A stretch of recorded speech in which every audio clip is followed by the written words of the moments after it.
Wednesday, September 14th, 2016. Monaco 64 here, home of alternative economics and contrarian views. And today I'd like to talk about something quite contrary that most people think otherwise. And it's about, what a reserve currency is and what it entails. So reserve currency basically, you've had reserve currencies for hundreds of years. Before the US dollar, the pound sterling was the reserve currency because the British Empire was the economic powerhouse of the world. And the pound sterling was backed by gold. And the British Empire did the bulk of the trade in the world. So it was normal that people used the pound sterling as a currency for trade around the world. But it was backed by gold. It wasn't a fiat money. And it was sound money. And prior to that, you had probably the Spanish. They had kind of reserve status with their Spanish dollar, silver dollar. The Spanish dominated trade, and they had the bulk of the wealth that they extracted from the New World. That was kind of around the 17th, late 16th, 17th century. Prior to that, it was the Portuguese who dominated global navigation in the 16th century. You had before that, when there wasn't much global trade, you had the Venetians and the ducat, which is a gold coin. Well, the Venetians traded throughout, actually, the Mediterranean and even into China. There is the story of Marco Polo, of course. So that's usually what a reserve currency is. It's based on global commerce. It's based on sound money, usually, usually gold and silver combined or separately. The Mongols used silver. They conquered Eurasia back, not too sure, 800, 1,000 years. I'm not exactly sure about the dates. But all I'm trying to say now is that the United States as well kind of became, the US dollar was backed by gold until 1933 domestically. It was backed by gold until 1971. The US kind of took over the mantle as a reserve currency back in 1944, the Bretton Woods Conference. But I would say the US dollar was kind of a reserve currency. It was creeping up even before 1944. The US economy did very well from World War I. World War I started in 1914. The US only joined in 1917. And the US industrial base adapted and sold a lot of material and everything to the European warring powers. And they got a lot of the gold from Europe during World War I. So what am I trying to say here? Basically, a reserve currency favors the world and trade around the world because it's the strongest currency from the strongest industrial economic power in the world. And usually it's backed by something of value, like gold or silver. But since 1971, the U.S., because it started abusing, its status as the global reserve currency, and it started actually printing too much money and didn't have gold backing for it, it had to eventually drop the gold backing. And that was, the Nixon shock on August 15th, 1971. Even Charles de Gaulle, the French president in 1965, I think, said, the U.S. has an exorbitant privilege that it can print money and buy real goods from the rest of the world. And he knew then already in 1965 that the U.S. was abusing its status as having the global reserve currency. On the other side of the coin, though, I think the world needed the U.S. to kind of, after 1971, the world needed the U.S. to keep issuing currency, i.e., indebting itself, because that was the only way to keep the global economy going. Because it was now not backed by production, trade, commerce, and sound money, but it was backed by debt.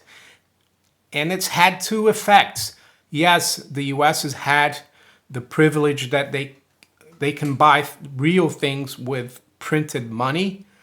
But at the same time, if you look at the U.S. Middle class and the working class and the industrial base of the United States, what's happened since 1971? It's been totally hollowed out.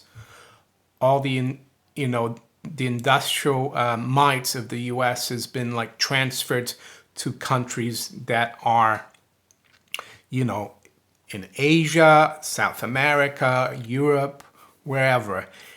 And so, yes, the American economy and the American establishment has had this privilege, but at the same time, it's completely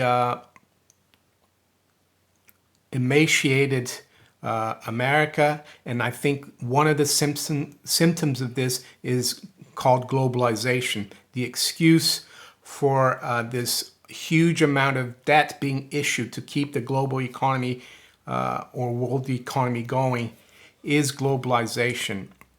And for those who think that a gold standard for the world would actually be bad for the world economy, I think they're kind of deluded. It would probably be actually good, because it would be a fair system.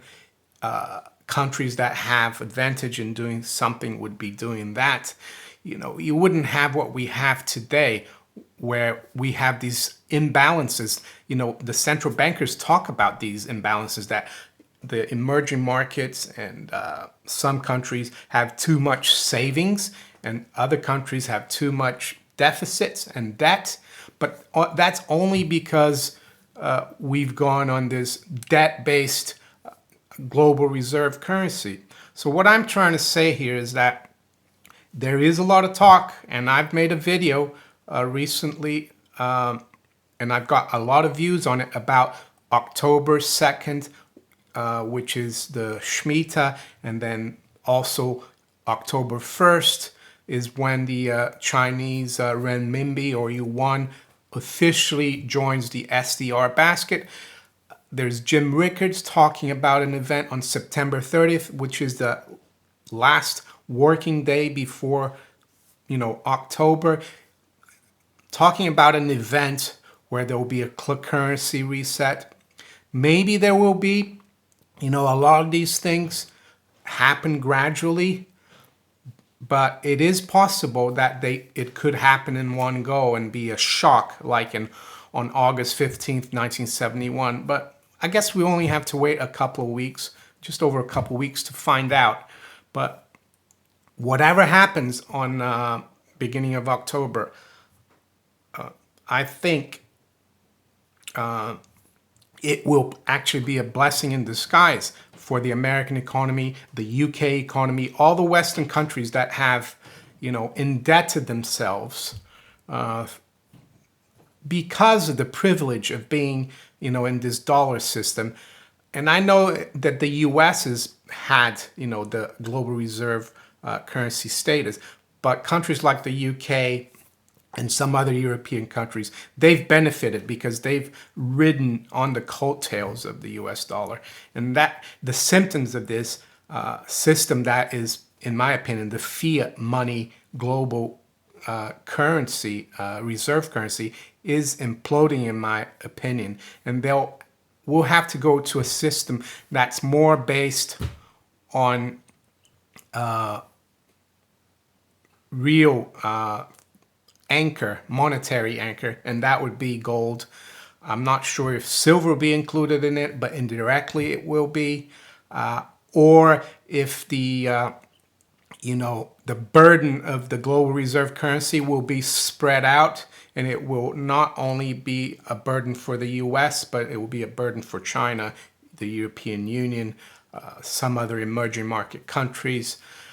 And that would actually be a good thing, because America wouldn't need to indebt itself so much as it has, because most people don't realize in a fiat money system, the only way to issue new money is through issuing new debt. So if America, and that's why the Federal Reserve is kept, starting with Greenspan and then Bernanke and Yellen. That's why they're keeping this expansionary monetary policy. That's why the central banks, can't rein in their QE and their low or negative interest rates or zero interest rates. So that's what I'm trying to say. It will, if whatever way it happens, I think that's the way forward. We need to rebalance the monetary system. There's nothing wrong with the economies. Economies are physical. We've got people, we've got factories, we've got land for agriculture, we've got the seas for fishing or for commerce, to transport, we've got roads, we've got airplanes. The only problem right now is the money. So the only question going forward is whether this is going to be a shock to the system, or if they're going to drag it on and on and on. If they drag it on, the only there's positive to that and a downside. Positive is that people won't feel the shock, but the downside is that the longer people, the powers that be wait to rebalance the system, the more painful it will be when they do. If it's a shock, it'll be, like in Iceland a few years ago, but we could see the new system, start out and be beneficial to the whole world. For Americans, I think, it might seem, how can I say, a negative that their dollar won't be, king dollar anymore.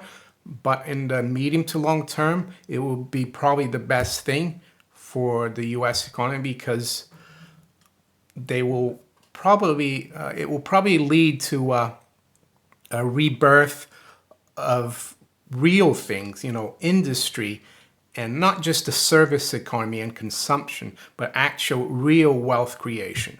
So that's what I wanted to talk about, global reserve currency. And I think the global reserve currency we've had for the last 45 years, that system is on its way out, and it will be painful, but it's necessary and positive, in my opinion. So if you enjoy my videos, please like, share, and subscribe to my channel. And thanks for watching. Bye.